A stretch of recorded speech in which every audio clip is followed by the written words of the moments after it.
तारीख को पेपर दिया था पटवारी की वीडियो का। आधे घंटे बाद में पता चलता है कि हमारा पेपर लीक हो गया और सब सपोर्ट पे हैं और तब तक नहीं रुकेंगे जब तक हमारी मांगे नहीं मानी जाएंगी। तो ये तीसरी या चौथी बार देख रहे हैं ऐसे पेपर लीक होते हुए, तो ये कब तक चलेगा? सरकारें आ रही है जा रही है, लेकिन पेपर लीक हमेशा हो रहा है। उत्तराखंड में भर्ती परीक्षाओं में लगातार हो रहे पेपर लीक ने युवाओं का गुस्सा भड़का दिया है। गुरुवार को हजारों परीक्षार्थी सड़कों पर उतर आए और यूकेएसएससी की स्नातक स्तरीय परीक्षा में हुए पेपर लीक के खिलाफ जोरदार प्रदर्शन किया।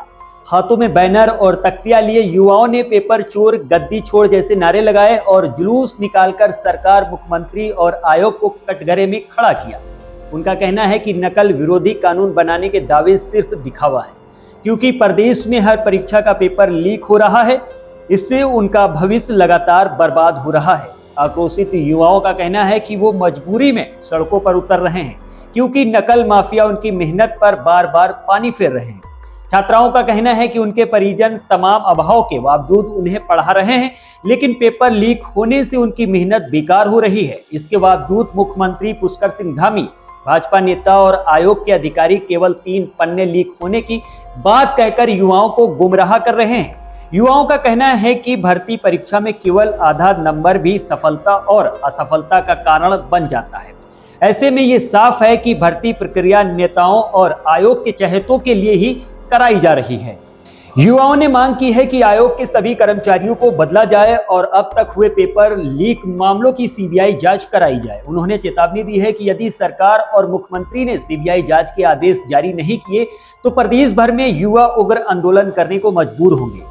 पिथौरागढ़ में नाराज युवाओं ने कहा कि सरकार की नकल विरोधी बयानबाजी के बावजूद लगातार पेपर लीक हो रहे हैं, जिससे उनका भविष्य अंधकाराय में हो रहा है। उन्होंने प्रदर्शन को मजबूरी में उठाया गया कदम बताया। युवाओं का आरोप है कि जो सरकार बेरोजगारों के साथ धोखा कर रही है, उसे सत्ता में बने रहने का कोई अधिकार नहीं है। छात्राओं और बेरोजगार युवाओं के साथ जनप्रतिनिधियों ने भी नगर में प्रदर्शन किया। शहीद चौक तक जुलूस निकाला गया। प्रदर्शनकारियों ने भाजपा सरकार को बेरोजगार विरोधी बताते हुए पेपर दोबारा कराने, सीबीआई जांच करवाने और दोषियों पर कड़ी कार्रवाई की मांग की है। इस दौरान प्रदेश सरकार का पुतला भी फूंका गया। हमने 21 तारीख को पेपर दिया था पटवारी की वीडियो का, सबने दिया था। हम दूर दूर से, मैं गुंजारी रहती हूँ, उतनी दूर से हम पेपर देने यहाँ आते हैं और आधे घंटे बाद में पता चलता है कि हमारा पेपर लीक हो गया है। उसके बाद हम वहाँ देहरादून में हमारे बबी कुमार भाई हैं, बड़े भाई, वो 3 दिन से वहाँ लगे हैं, रात और दिन, और हम यहाँ 3 दिन बाद हमें होश आए। हमें पहले ही करना चाहिए था, पर अभी भी कर रहे हैं और सब सपोर्ट पे हैं और तब तक नहीं रुकेंगे जब तक हमारी मांगे नहीं मानी जाएंगी। पहले तो पेपर पहले रद्द हो और दोबारा कराना चाहिए और सीबीआई जांच चाहिए, तब तक हम कोई नहीं रुकेंगे। पेपर कानून बनाया था परीक्षा नकल विरोधी कानून, तो उस पर क्या कहेंगे? वो एक नकल विरोधी कानून तो बनाया, बस उसमें पर्दा डाला गया था, क्योंकि उस टाइम पे भी हम लोगों ने मांग की थी कि हमें सीबीआई जांच चाहिए। बस हमें भरोसा दिलाया गया कि हो जाएगी, पेपर जो तारीख है, डेट है, उसके बाद निकल जाएगी, उसके बाद हम सीबीआई जांच कराएंगे। पर उसके बाद से आज वो 2022 से 25 जाने वाला है, पर अभी तक कुछ नहीं हुआ। अभी भी कर रहे हैं और अभी भी धामी जी बोल रहे हैं कि इसके बाद सीबीआई जांच कराने की कोई ज़रूरत ही नहीं है। 3 ही पन्ने तो आए हैं, इसमें कोई लीक वाली तो बात ही नहीं है। पर हम चाहे 1 पेज हो, 2 पेज हो या 1 क्वेश्चन हो, लीक तो लीक ही है। हम 80 क्वेश्चन करके भी आ रहे हैं, हम फिर भी हमें उम्मीद नहीं है कि हमारी जॉब लगेगी, हमारी ज़िंदगी के साथ। तो ये तो खिलवाड़ है हमारी भविष्य के साथ, तो हमें दोबारा चाहिए। 1 सितंबर को हमारा एग्ज़ाम हुआ। एग्ज़ाम बहुत 1.5 लाख लोगों ने एग्ज़ाम दिया है और किसी एक बंदे के कहने ये सब नहीं हुआ है। अगर पेपर लीक होता है तो उसमें बहुत सारे लोगों का हाथ होता है। पेपर लीक के बारे में सरकार को इसमें सख्त कानून करना चाहिए, जैसा कि उन्होंने कानून भी बनाया था, लेकिन उसका कोई काम नहीं हुआ। और यहाँ 21 तारीख को जैसे वहाँ एक बंदा अंदर जाता है और 3 पेज बाहर करता है, उसमें 1 पेज में कम से कम 3 क्वेश्चन होते हैं, तो 9 पेज में कम से कम 3 पेज में कम से कम 9 क्वेश्चन होते हैं और बच्चा यहाँ 0.25 से बाहर हो सकता है। तो ये कहते हैं कि सिर्फ 3 पेज बाहर आए हैं, यहाँ 3 पेज का मतलब 9 नंबर होता है और बच्चे यहाँ 0.25 से भी बाहर हुए हैं। हम यहाँ कितने दूर दूर से आके यहाँ रूम लेते हैं, रेंट पे लेते हैं, अकेले खाना बनाते हैं, सारा काम खुद करते हैं। उसके बाद कोचिंग होती है, लाइब्रेरीज होती हैं, हम वहाँ जाते हैं। भले अभी मेरा ये पहला एग्जाम था स्नातक स्तरीय, जिसमें मैं 21 ईयर के बाद जो फॉर्म भरे जाते हो, मेरा पहला एग्जाम था ये। पर मैं ये नहीं कहती कि मेरा एग्जाम अभी मेरा इसमें सिलेक्शन होना था, लेकिन जो मेहनत कर रहा है बच्चा, कम से कम उसका तो होना चाहिए इसमें, जो इतने सालों से लगे हैं। मेरे को अभी 2 साल हो रहे हैं, 2023 से मैं इस तैयारी कर रही हूँ। कुछ बच्चे यहाँ 2019 से 20 से तैयारी करने में लगे, अभी उनको 5 से 6 साल हो चुके हैं तैयारी करते हुए, लेकिन अभी वो लोगों का कोई रिजल्ट नहीं रहा है। वो बेचारे हमेशा ऐसे ही रह जाते हैं। मैंने सिर्फ ये पहली बार देखा है, लेकिन मेरे साथ के दादा लोग, भाई भाई लोग इतने लोग हैं जो ये तीसरी या चौथी बार देख रहे हैं ऐसे पेपर लीक होते हुए। तो ये कब तक चलेगा? सरकारें आ रही है जा रही हैं, लेकिन पेपर लीक हमेशा हो रहा है। तो सरकार को इस बारे में कदम उठाना चाहिए और अगर CBI जांच करानी चाहिए और एग्ज़ाम दोबारा कराना चाहिए।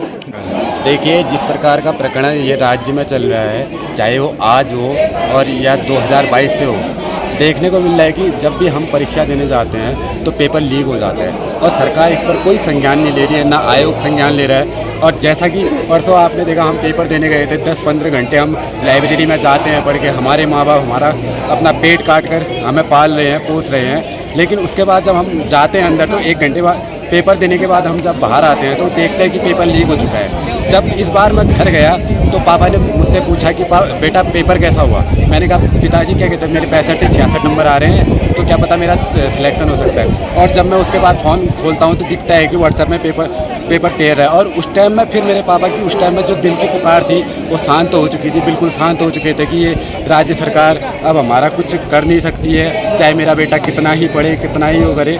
और ये दर्द हमें देखने को मिल रहा है सर, ये हम जानते हो। और ये आज जो ये राज्य का मुख्यमंत्री एक तानाशाह के रूप में गतिविधियां कर रहा है, चाहे कल का बयान देखें हम, वो हमको नकल जिहादी का वक्तव्य दे रहा है। सर ये किस प्रकार का बयान दे रहे हैं मुख्यमंत्री, ये हमारे समझ से परे है। मैं चेतावनी देना चाहता हूँ मुख्यमंत्री को, आप इस पिथौरागढ़ के बेटे हैं और आज मैं ये और तैयारी आपकी ये चल रही है कि आप पिथौरागढ़ से इलेक्शन लड़ने की तैयारी कर रहे हैं, चाहे वो DDR विधानसभा से हो, चाहे वो पिथौरागढ़ विधानसभा से हो।